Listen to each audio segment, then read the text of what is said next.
Brother Dan, Divine, the healer. Isang instrumento dito ng Panginoon.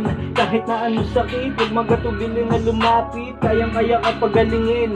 Mas mabisa ang gamutan, mabilis lang gagaling kapag malakas ang pananampalataya. Iyong paniniwala sa Diyos. Oo, yan ang ating unang isa puso. Walang imposible pag sa Kanya nagtiwala. Di po kita binibiro, dito mo mararanasan paano magkaroon ng himala. Physical o spiritual na sakit, kahit ganong kalala. Huwag ka pong mag-alala, si Bro Dan na po ang bahala. Nagbabahagi din ng karunungan, nagkaalaman na matuturing kayaman ng dasal na latin na pananggala at gabay na pangontra para sa iyong kaligtasan. Ako lang inyong likod, Brother Dan, upang magbagay sa inyo ng munting kalaman patungkol sa orasyon upang hindi magalit. Narito po ang orasyon.